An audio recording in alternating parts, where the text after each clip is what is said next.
அவருடைய அக்கா மகன் வந்து சுந்தரேசன் சொன்னார்ல, அதுக்கு பதில் வேணும்ல. இத்தனைக்கும் அவர் வந்து இவருக்கு ஒரு சீடர் வேறு.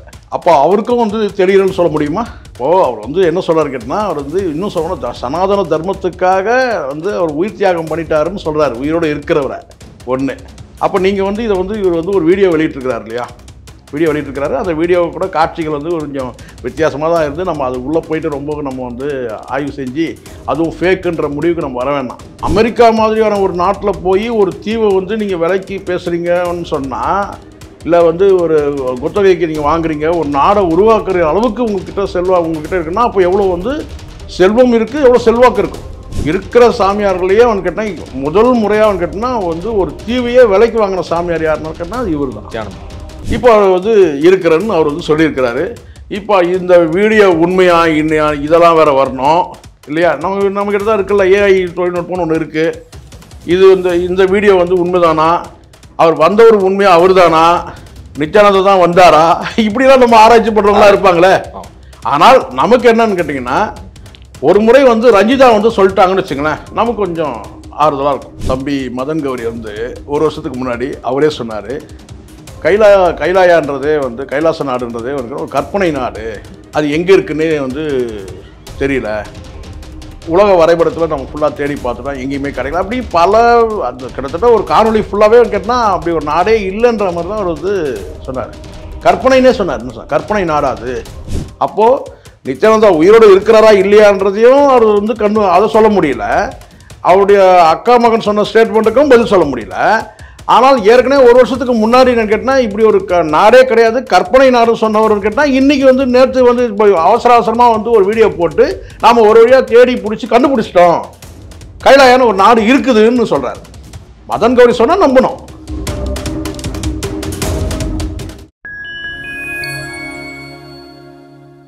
ஃபைன் டைம் மீடியா நேயர்களுக்கு வணக்கம். நான் உங்கள் சங்கீத் குஹன். நம்ம சிறப்பு நிகழ்ச்சியில் நம்மோடு இணைந்திருக்கிறார் பத்திரிகையாளர் சேகுவராஜ் ஜெய்சங்கர் அவர்கள். வணக்கம். வணக்கம் சார். வணக்கம். நித்யானந்தா உயிருடன் இருக்கிறாரா இல்லையா அப்படிங்கிற கேள்வி வந்து ரொம்பவே வைரலாக போயிட்டுருக்கு. சோஷியல் மீடியாவிலேருந்து சேட்டலைட் மீடியாவிலேருந்து எல்லாத்துலேயுமே வந்து தூள் பறந்துட்டுருக்கு. நித்யானந்தா இருக்கிறாரா இல்லையா, என்னங்க ஆச்சு, அவருக்கு ஒரு மகா கடவுள் ஆச்சு அப்படிங்கிற ரீதியெல்லாம் வந்து நிறைய பேர் கமெண்ட் அள்ளி போட்டுட்டு வராங்க. உங்கள் பார்வையில் என்ன நடந்தது அவருக்கு? நித்யானந்தா வந்து இருக்கிறாரா இல்லையான்றது நமக்கு என்ன தெரியல.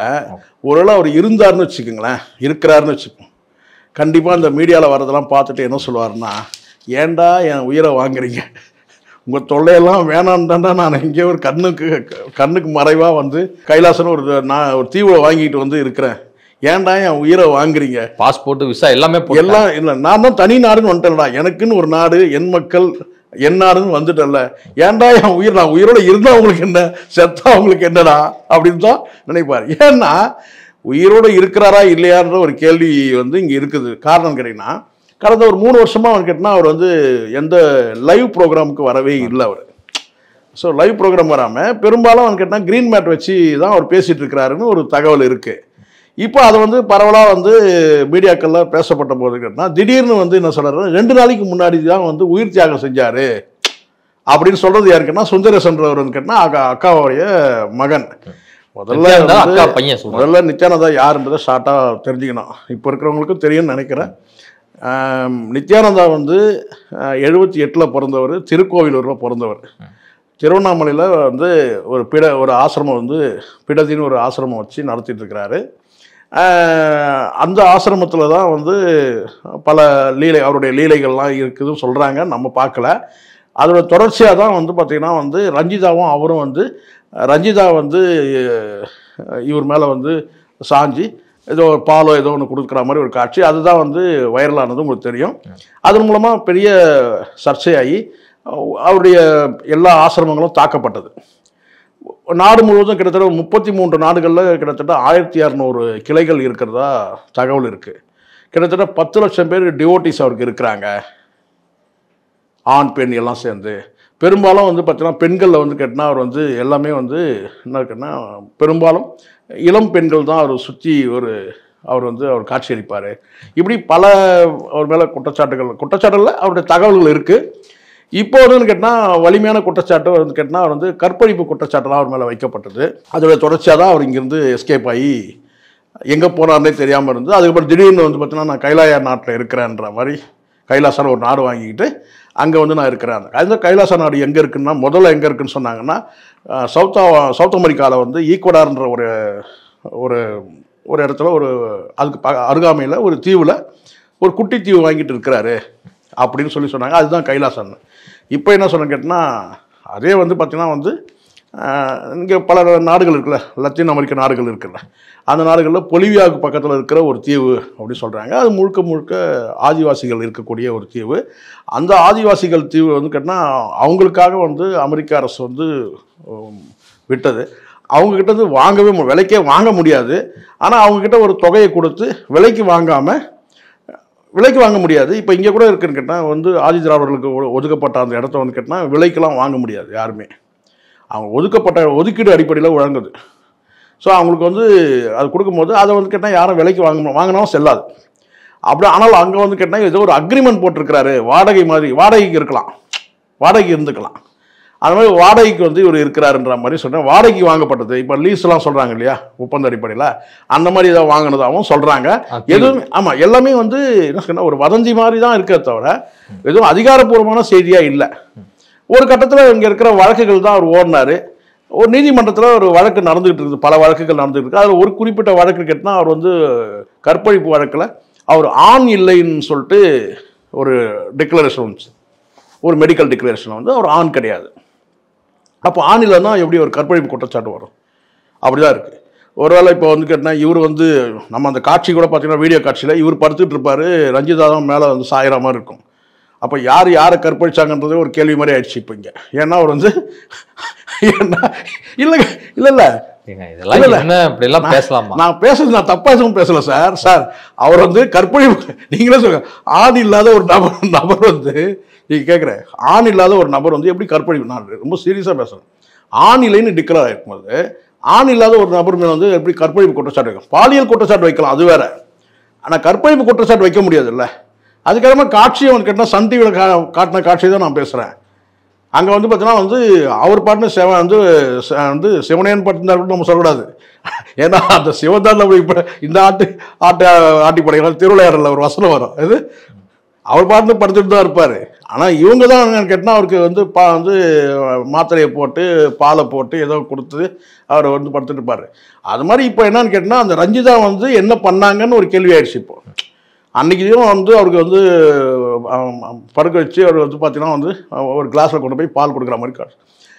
ஏதாவது அவருக்கு பிரச்சனை ஏதாவது ஏற்பட்டு வந்து அவர் ஏதாவது பல ஊடகங்களில் பேசுகிறாங்க. ஏன்னா அவருக்கு ஏதாவது பாதிப்பு ஏற்பட்டதா? ஏன்னா ஒரு வருஷத்துக்கு முன்னாடி கவலைக்கிரமாக இருக்கிறாருன்னு கூட தகவல் வந்து ஒரு படுத்த நிலையில் வந்து கேட்டால் ஏதோ வந்து சிக்கலாக இருக்கிற மாதிரி கூட ஒரு போட்டோலாம் வந்தது.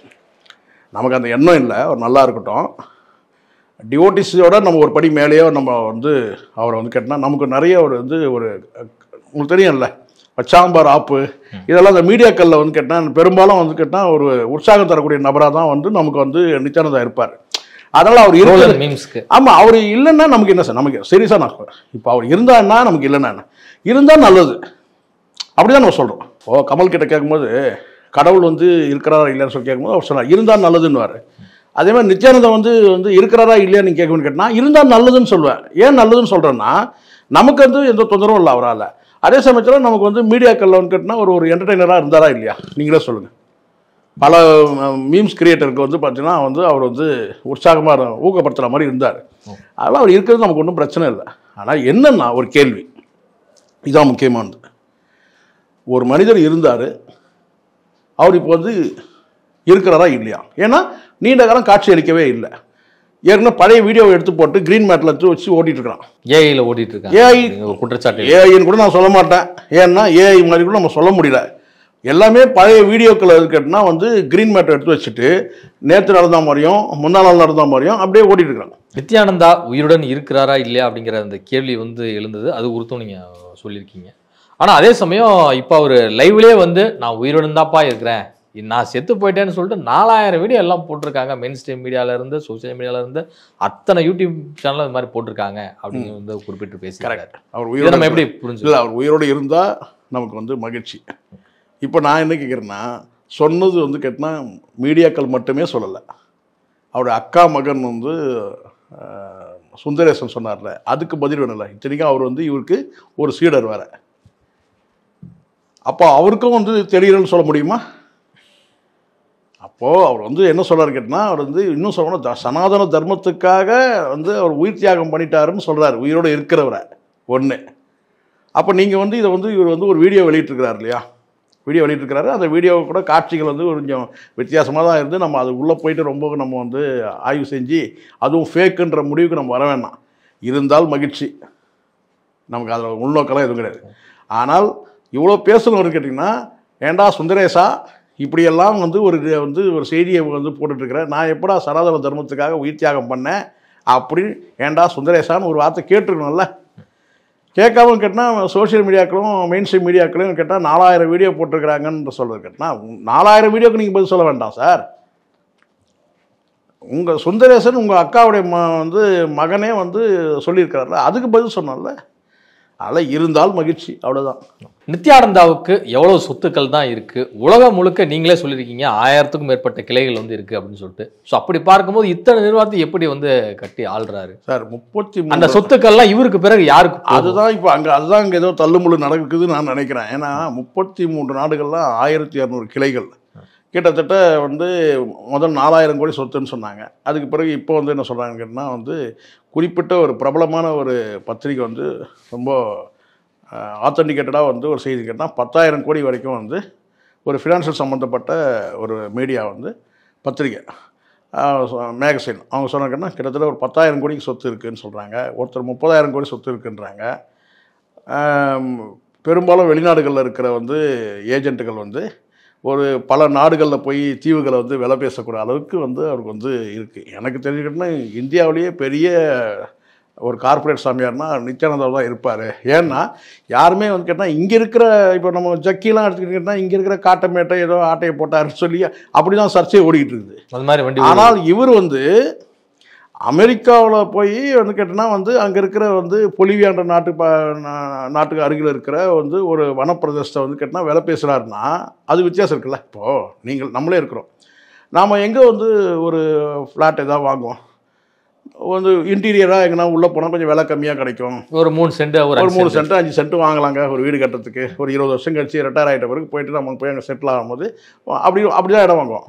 ஒரு சிட்டிக்குள்ளே வந்து ஒரு இடம் வாங்கினா கூட ஒரு ஃப்ளாட் வாங்குவோம், ஒரு அப்பார்ட்மெண்ட்டு ஒரு ஃப்ளாட் வாங்குவோம். ஆனால் ஈசிஆர் ரோட்டில் போயிட்டு வாங்குறோன்னா யார் வாங்குவாங்க நீங்கள் சொல்லுங்கள்? ஈசிஆர் ஒரு 2 ஏக்கர் இடம் வாங்குறாங்கன்னு வச்சுங்க. ஈசிஆரில் மாதம் கோடிகளில் சம்பாதிக்கிறவங்க மட்டும் தான். அது மட்டும் இல்லை, அங்கே எவ்வளோ காம்படிஷன் இருக்கும் இல்லையா, ஹெவி காம்படிஷன். அதை தாண்டி இன்னும் கூட ஒரு படி மேலே போயிட்டு அரசுக்கு சொந்தமான இடமே இருந்துன்னு வச்சுங்க, அரசுக்கிட்டே ஒரு டீல் போட்டு ஒரு 95 வருஷத்துக்கு வந்து ஒரு அக்ரிமெண்ட் போடுறாங்கன்னு வச்சுக்கோங்க. அது யார் இருப்பாங்க, யார் செய்வாங்க? அரசு புறம்பு கடன் தான். அப்போ பார்த்தீங்கன்னா அரசுக்கிட்டே நேரடியாக வந்து கேட்டால் நான் ஒரு பெரிய நிறுவனம் தொடங்க போகிறேன், ஒரு பண்ண போகிறேன், எனக்கு வந்து 95 வருஷத்துக்கு ஒரு அக்ரிமெண்ட் போட்டு எனக்கு இடம் கொடுங்க, ரெண்ட்டு கொடுங்கன்னு சொல்லி கேட்டாங்கன்னா யார்? பெரிய தொழிலதிபர் தான் வாங்க முடியும். அது மாதிரி பல தொழிலதிபர்கள் வாங்கியிருக்கிறாங்க. அரசோட இடத்தையே வந்து கேட்டால் ஒரு குத்தகைக்கு மாதிரி எடுக்கிறதுன்னு. அப்போது ஒரு நாடையே உருவாக்குறதுக்கு போய் ஒரு தீவு ஒருத்தர் வாங்குறாரு சொன்னால், அதுவும் அமெரிக்காவில் போய் வாங்குறாருன்னா அவர் எப்படிப்பட்ட ஆளாக இருப்பார் நீங்கள் சொல்லுங்கள். வெறும் 3000-2000 கோடி சொத்தா? அது இங்கே நம்ம ஆளுங்கிட்டே இருக்குது, அரசியல்வாதிகிட்டே இருக்குது. 1000 கோடி 500 கோடி அடித்து வச்சுருக்கான். அப்போது இன்னொரு அமெரிக்கா மாதிரியான ஒரு நாட்டில் போய் ஒரு தீவை வந்து நீங்கள் விலைக்கு பேசுகிறீங்கன்னு சொன்னால், இல்லை வந்து ஒரு குத்தகைக்கு நீங்கள் வாங்குறீங்க, ஒரு நாடை உருவாக்குற அளவுக்கு உங்கள்கிட்ட இருக்குன்னா அப்போ எவ்வளோ வந்து செல்வம் இருக்குது, எவ்வளோ செல்வாக்கு இருக்கணும். இருக்கிற சாமியார்களையே வந்து கேட்டால் முதல் முறையாக வந்து கேட்டினா வந்து ஒரு தீவையே விலைக்கு வாங்கின சாமியார் யாருன்னு கேட்டால் அது இவர் தான். ஒரு நாடையே உருவாக்க முடியும், அது ஐநா சபையில் கொண்டு போய் நீங்கள் வந்து அங்கீகாரம் பெற வைக்க முடியும், அந்த அளவுக்கு வந்து முயற்சி. அப்போ எவ்வளோ பேர் இருப்பாங்கன்னு இப்போ எப்படிப்பட்ட சக்திகள் இருக்கும் இல்லையா, எவ்வளோ ஃபாரின் கான்டாக்ட்ஸ். அதிலே நீங்கள் முடிவு பண்ணலாம். 1000 கோடி 2000 கோடி உறுதிகள் பல பேர் இங்கே 1 லட்சம் கோடிக்கு மேலே சொத்து இருக்குன்னு சொல்லி தகவல் இருக்குது. எதுவும் நம்ம அதிகாரப்பூர்வமாக நம்ம 1 லட்சம் கோடி இருக்குது. அப்போ அவருக்கு பின்னாடி யாரெல்லாம் இருப்பாங்கன்னு பார்த்துங்க. இப்போ நீங்கள் சொல்கிறத பார்த்தா ஒரு சின்ன மாநிலம்னா ஒரு பட்ஜெட்டே போட்டு முடிச்சிடலாம். அதனால் வந்து பார்த்தீங்கன்னா வந்து நீங்கள் வந்து ஒரு இந்தியாவுக்கே வந்து ஒரு சவால் கொடுக்குற அளவுக்கு வந்து பார்த்தீங்கன்னா இங்கேருந்து வந்து ஒரு தமிழன் வந்து அதனால தான் சொன்னாங்கல்ல, ஒரு தமிழ்லாம் வந்து நம்ம பெருமைப்படணும். அமெரிக்காவில் போய் வந்து சீமான் கூட ஒரு முறை ஒரு கூட்டத்துல பாஸ்போர்ட் கூட எனக்கு ஒரு நாடு உருவாயிடுச்சு நான் போயிட்டு வரேன் சொன்னார்ல. இன்னும் சொல்ல போனால் இன்னும் ஒரு டிக்ளேர் பண்ணிட்டாரு வச்சுக்க, பாஸ்போர்ட்லாம் கொடுக்க ஆரம்பிச்சாங்கன்னா இங்கேருந்து பல பேர் போயிடுவாங்க, ரெடியாக இருக்கிறாங்க.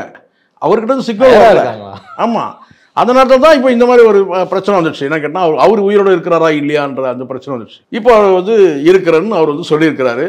இப்போ இந்த வீடியோ உண்மையா இல்லையா இதெல்லாம் வேற வரணும் இல்லையா? நம்மக்கிட்ட தான் இருக்குல்ல ஏஐ தொழில்நுட்பம்னு ஒன்று இருக்குது. இது இந்த வீடியோ வந்து உண்மைதானா, அவர் வந்தவர் உண்மையாக அவர் தானா, நித்யானந்தா தான் வந்தாரா, இப்படிலாம் நம்ம ஆராய்ச்சி பண்ணுறவங்களா இருப்பாங்களே. ஆனால் நமக்கு என்னன்னு கேட்டிங்கன்னா, ஒரு முறை வந்து ரஞ்சிதா வந்து சொல்லிட்டாங்கன்னு வச்சுங்களேன், நமக்கு கொஞ்சம் ஆறுதலாக இருக்கும். ரஞ்சிதா சொன்னாதான் நம்புவீங்க? ரஞ்சிதா சொன்னால் நம்ப முடியும். அது நித்யானந்தாவே சொன்னாலும் கூட நம்ம நம்ப முடியாது. ரஞ்சிதா வந்து சொன்னாங்கன்னா நம்புறதுக்கான வாய்ப்பு இருக்கு. கைலாசா நாடே ஒரு கற்பனை நாடு அப்படின்னு சொன்னாரு பிரபல யூடியூபர் மதன் கௌரி அவர்கள் சில வருடங்களுக்கு முன்பு நினைக்கிறேன். அது மாதிரி ஒரு வீடியோலாம் போட்டிருந்தாரு. தற்போது கைலாசான ஒரு நாடு இருக்கு அப்படின்னு சொல்ல என்ன காரணம், இப்ப இருக்குன்னு சொல்ல என்ன காரணம்? அதுதான் தம்பி மதன் கௌரி வந்து ஒரு வருஷத்துக்கு முன்னாடி அவரே சொன்னார், கைலாயான்றதே வந்து கைலாச நாடுன்றதே வந்து ஒரு கற்பனை நாடு, அது எங்கே இருக்குன்னே வந்து தெரியல, உலக வரைபடத்தில் நம்ம ஃபுல்லாக தேடி பார்த்தோம்னா எங்கேயுமே கிடைக்கல, அப்படி பல அது கிட்டத்தட்ட ஒரு காணொலி ஃபுல்லாகவே கேட்டால் அப்படி ஒரு நாடே இல்லைன்ற மாதிரி தான் அவர் வந்து சொன்னார். கற்பனைன்னே சொன்னார். என்ன சார் கற்பனை நாடாது, அப்படி பல கேள்விகளை அவர் எழுப்புறார். அதே மதன் கௌரி இப்போ 2-3 நாட்களாக வந்து கேட்டால் கிட்டத்தட்ட ஒரு வாரமாகவே வந்து இவர் இல்லைன்ற மாதிரி, நித்யானந்தா வந்து உயிரோடு இல்லைன்ற மாதிரி ஒரு பேச்சுக்கள் வந்து பரவலாக போகும்போது, அவர் உயிரோடு இருக்கிறாரா இல்லையான்னு சொல்லி கருத்து சொல்லாமல் மதன் கௌரி வந்து என்ன சொல்கிறாருன்னா, நாம் இவ்வளோ நாள் தேடி பிடிச்சி ஒரு வழியாக கண்டுபிடிச்சிட்டோம், அந்த கைலாயான்ற நாடு வந்து ஒரு குறிப்பிட்ட வந்து அமெரிக்காவில் வந்து கேட்டால் வந்து அமேசான் காடுகள் ஒட்டிய பகுதியில் இருக்குது அப்படின்னு ஒரு வரைபடத்தை கூட காட்டுறாரு, ஒரு மேப்பையும் காட்டுறாரு. அது மேப் வந்து கேட்டால் அதுதானா அந்த மேப் தானா இல்லை வந்து கேட்டால் வந்து வேற மாடலுக்காக காட்டுறாரான்னு கூட தெரியவே இல்லை. ஆனால் ஒரு மேப் ஒன்று காட்டி இப்போ என்ன சொல்கிறார் கேட்டிங்கன்னா, நாம் ஒரு வழியாக கண்டுபிடிச்சிட்டோம். அது அவர் யாருக்குன்னா பழங்குடிகள் கிட்ட போயிட்டு வந்து அவர் வாங்கியிருக்கிறாரு. நம்ம நித்தினே சொல்கிறார், நம்ம நித்தி வந்து பழங்குடிகள் கிட்ட போயிட்டு வந்து விலை பேசி அவர் வந்து வாங்கியிருக்கிறாரு அப்படின்னு ஒரு தகவல் சொல்கிறாரு. இவ்வளோ சொன்னவர் அப்படியே அடிஷனலாக இன்னொன்னும் சொல்லியிருக்கலாம்ல. ஆமாங்க வந்து பார்த்தீங்கன்னா வந்து நித்யானந்தா வந்து உயிரோடு தான் இருக்கிறாரு அப்படின்னு சொல்லணும்ல, அதை சொல்லவே இல்லை. சரி, இந்த சூழ்நிலை சுந்தரேசன் வந்து அவங்க அக்கா மகன் வந்து கேட்டால் அவர் வந்து சனாதன தர்மத்துக்காக தியாகம் பண்ணிட்டார், உயிர் தியாகம் பண்ணிட்டார் சொன்னார்ல, அது சம்மந்தமாக ஏதாவது சொன்னாலும் அதுவும் சொல்லவே இல்லை. அப்போது நித்யானந்தா உயிரோடு இருக்கிறாரா இல்லையான்றதையும் அவர் வந்து அதை சொல்ல முடியல, அவருடைய அக்கா மகன் சொன்ன ஸ்டேட்மெண்ட்டுக்கும் பதில் சொல்ல முடியல. ஆனால் ஏற்கனவே ஒரு வருஷத்துக்கு முன்னாடி என்னன்னு கேட்டால் இப்படி ஒரு நாடே கிடையாது, கற்பனை நாடு சொன்னவர்னு கேட்டால் இன்றைக்கி வந்து நேற்று வந்து இப்போ அவசரமாக வந்து ஒரு வீடியோ போட்டு நாம் ஒரு வழியாக தேடி பிடிச்சி கண்டுபிடிச்சிட்டோம், கைலாயான ஒரு நாடு இருக்குதுன்னு சொல்கிறார். இது எவ்வளோ பெரிய இது! சோஷியல் இன்ஃப்ளூயன்சர்களை எப்படியெல்லாம் வந்து வளைக்கிறாங்க பாருங்கள். இங்கே இருக்கிற கார்ப்பரேட் சாமியார்களும் அரசியல்வாதிகளும் எப்படியெல்லாம் கொண்டு வராங்க பாருங்கள், எவ்வளோ வார்த்தை ஜாலம் பாருங்கள். ஒரு வருஷத்துக்கு முன்னாடி கைலாயன்ற நாடு கற்பனை நாடு, அப்படி ஒரு நாடே இல்லை, தேடி பார்த்துட்டோம்னு சொன்னவர் இப்போ என்ன சொல்கிறார் கேட்டால் 2 நாளைக்கு முன்னாடி அவர் உயிரோடு இல்லை, இறந்துட்டாருன்னு சொன்ன உடனே இது ஒரு கற்பனை நாடு தான் அப்படின்னு சொல்லி எல்லாரும் பேசும்போது, அப்போ ஒரு சோஷியல் இன்ஃப்ளூயன்சர் ஓடி வந்து என்ன சொல்கிறாருன்னு கேட்டிங்கன்னா, நாம் தேடி கண்டுபிடிச்சிட்டோம். அதையும் கூட பார்த்தீங்கன்னா குறிப்பிட்டு சொல்ல, பொலிவியா பக்கத்தில் இருக்கிற ஒரு அமேசான் காடுகள் நிறைந்த ஒரு பகுதியில் தான் அந்த தீவு இருக்குது. அந்த தீவில் இருக்கிற பழங்குடிகள் கிட்ட வந்து இவர் வாங்கிட்டாரு. அதை வாங்கிறதுக்கு இவருக்கு உரிமையே இல்லை. ஆனால் அரசு வந்து பார்த்தீங்கன்னா வந்து பழங்குடிகளுக்காக கொடுத்த அந்த இடத்த வந்து கேட்டால் அந்த பழங்குடிகள் கிட்ட போய் பேசி இவர் வாங்கிட்டாரு, ஆனால் அது சட்டப்பூர்வமாக செல்லாதுன்னெலாம் சொல்கிறாரு. ஆக என்ன ட்ரை பண்ணுறாருன்னு கேட்டிங்கன்னா, ஒரு தீவு வந்து கைலாயான ஒரு நாடு இருக்கிறது உண்மைதான்னு சொல்ல வர்றாரு. இதுதான் ரொம்ப ரொம்ப கவனிக்கணும். நீங்கள் முதல்ல நீங்கள் நேரடியாக வந்து அவருக்கு அந்த கைலாயான்ற ஒரு நாடு வந்து ஒரு தீவு, அந்த தீவு வந்து கேட்டால் அமெரிக்காவுக்கு சொந்தமானது. அது வந்து பொலிவியாவுக்கு பக்கத்தில் இருக்கிற ஒரு ஒரு ஒரு வனப்பகுதி. அங்கே இருக்கிற பழங்குடிகள் தான் வந்து வாழ்ந்துட்டு இருக்கிறாங்க, அது சொற்ப எண்ணிக்கையில். அவங்கக்கிட்ட போயிட்டு இவ்வளோ டீட்டெயில் எப்படி வந்து உங்களுக்கு தெரியுது? நீங்கள் ஓரளவுக்கு ஏதாவது ஒரு இதுக்கெல்லாம் ஆதாரம் இருக்கா? கிடையாது. மதன் கௌரி சொன்னால் நம்பணும், அப்படிதான் இருக்கு. ஏதாவது ஒரு ஆதாரம் இல்லை சார், எந்த பழங்குடி, எந்த ரிஜிஸ்ட்ரேஷன் பண்ணி கொடுத்தாங்க, என்ன ஒப்பந்தம் அவங்களுக்குள்ள போட்டாங்க, இது எதுவுமே சொல்லாமல் யாராவது நித்யானந்தா போனார், அங்கே இருக்கிற பழங்குடிகள்கிட்ட பேசினார், அந்த பழங்குடிகள் கிட்ட இருந்து அந்த வந்து தீவை வந்து விலைக்கு வந்து வாங்கிட்டாரு, ஒரு வாடகைக்கு பேசினார், அவங்க கொடுக்கறதுல ஒரு ஒப்பந்தம் போட்டார். இவ்வளோ விஷயம் எப்படி தெரியுது? இவ்வளோ தெரிஞ்ச உங்களுக்கு நித்யானந்தா உயிரோடு இருக்கிறாரா இல்லையான்றது ஏன் தெரியல? இப்போ தெரிஞ்சு அந்த சோஷியல் இந்த மீடியா இன்ஃப்ளூயன்சர்ஸ் வந்து எப்படியெல்லாம் வந்து கார்பரேட்டுகளுக்கும் அரசியல்வாதிகளுக்கும் வந்து பார்த்தீங்கன்னா வந்து இப்போ நாம் இங்கே உண்மை பேசுகிறோம், இங்கே எவனும் பார்க்க மாட்டான். இது இப்போ நம்ம 2 பேசியிருக்கிறோம்ல, ஒரு 1000 பேர் பார்ப்பான் அதிகபட்சம், அவ்வளோதான். ஆனால் இந்த மாதிரியான நபர்கள் கிட்ட தான் வந்து கேட்டீங்கன்னா மில்லியன் கணக்கில் போயிருக்குன்னா வியூவர்ஸ் போய் விழலாம். எவ்வளோ கேள்விகள் இருக்கு. இந்த கேள்விகளுக்கு எதுக்குமே பதில் கிடையாது. அவனா சொல்றான் கேட்டான், ஒரு வருஷத்துக்கு முன்னாடி அவனே வந்து கேட்டான் கற்பனை நாடுன்னா, அவனே வந்து கேட்டான் அந்த நாடை கண்டுபிடிச்சாங்கிறான். எப்படியா கண்டுபிடிச்ச? எந்த சேட்டலைட் மூலமா நீ கண்டுபிடிச்ச? எந்த சிஸ்டம் மூலமா நீ கண்டுபிடிச்ச? எந்த ரேடார் அனுப்பி கண்டுபிடிச்ச? மதன் கௌரி கேட்க முடியுமா? நீங்க கேட்க முடியாது. பார்த்துட்டு உச்சி கொட்டிட்டு போயிட வேண்டியதுதான். எப்படி இருக்கிற மோசடி பேர் வழிகள் எப்படி இருக்கிறாங்க பாருங்க. இதுதான் மோசடி பேர் வழின்றது. கண்டுபிடிச்சனா எப்படி கண்டுபிடிச்ச? எதுக்குமே ஆதாரம் கிடையாது. நீ ஏன் ஒரு கற்பனையாக ஒரு 3 பேர் பேரை சொல்கிற கேட்டால் அவங்க வந்து கேட்டால் இருக்கா அவ்வளோ பேர் தீவை போய் இங்கேருந்து போய் வாங்கும்போது கேட்டால் காட்டுவாசிகள் கிட்ட போயிட்டு வந்து அவங்க வந்து ஆதிவாசிகள் கிட்ட போய் இவர் வாங்கிட்டாரு. அதில் ஒரு சில வரிகள் வந்து மோசமான வரிகள் வருது, அது ரொம்ப தப்பான வரி. அது மதன் கௌரிக்கு வந்து அது அனுபவம் இல்லை. அன்டச்சபிள்ஸ்ன்ற வார்த்தைலாம் பயன்படுத்தவே கூடாது. இன்றைக்கி உள்ள உலகம் முழுவதுமே சொல்கிறேன். அது அன்டச்சபிள்ஸ்ன்ற ஒரு வார்த்தையை கூட சொல்கிறார். அன்டச்சுடு பீப்புள்ஸ் எல்லாம் ஒரு வார்த்தை சொல்கிறாரு. அது ரொம்ப தப்பான விஷயம். அது மாதிரி பேசக்கூடாது. அது எப்படியோ ஒரு போட்டோம். ஆனால் வந்து இல்லாத ஒரு விஷயத்த வந்து ஒரு நீங்கள் கற்பனைன்னு சொன்னதை நீங்கள் நிஜம்னு ப்ரூவ் பண்ணுறீங்களா அந்த 1 வருஷத்துக்குள்ள? அதுவும் இந்த 2 நாள் நெருக்கடியில் என்ன நடந்துச்சு? மதன் கௌரிக்கு என்ன நெருக்கடி இந்த 2 நாளில்? 1 வருஷத்துக்கு நீங்களும் சொல்லிட்டீங்க கற்பனை நாடுன்ட்டீங்க. இந்த 2 நாளில் அவர் உயிரோடு இருக்கிறாரா இல்லையாரு வரும்போது கேட்டால் அப்போ என்ன நாடுன்னு ஒன்று இருக்குது. இப்போ பாருங்கள் 2 நாள் கழிச்சு இப்போ நாளைக்கு சொல்லுவார் பாருங்க மதன் கௌரி வீடியோ போட்டு, நம்ம தலைவர் வந்துட்டாரு, நம்ம நித்தி வந்து நேர்காணலே கொடுத்துட்டாரு. இங்கே எவ்வளோ விஷயம் இருக்குதுப்பா. கண்ணால் பார்ப்பது போய் காதால் கேட்பது போய் தீர விசாரிப்பதே மெய். இப்போ நான் சொல்கிறேன், இதுவும் கூட வந்து பொய்யா இருக்கலாம்.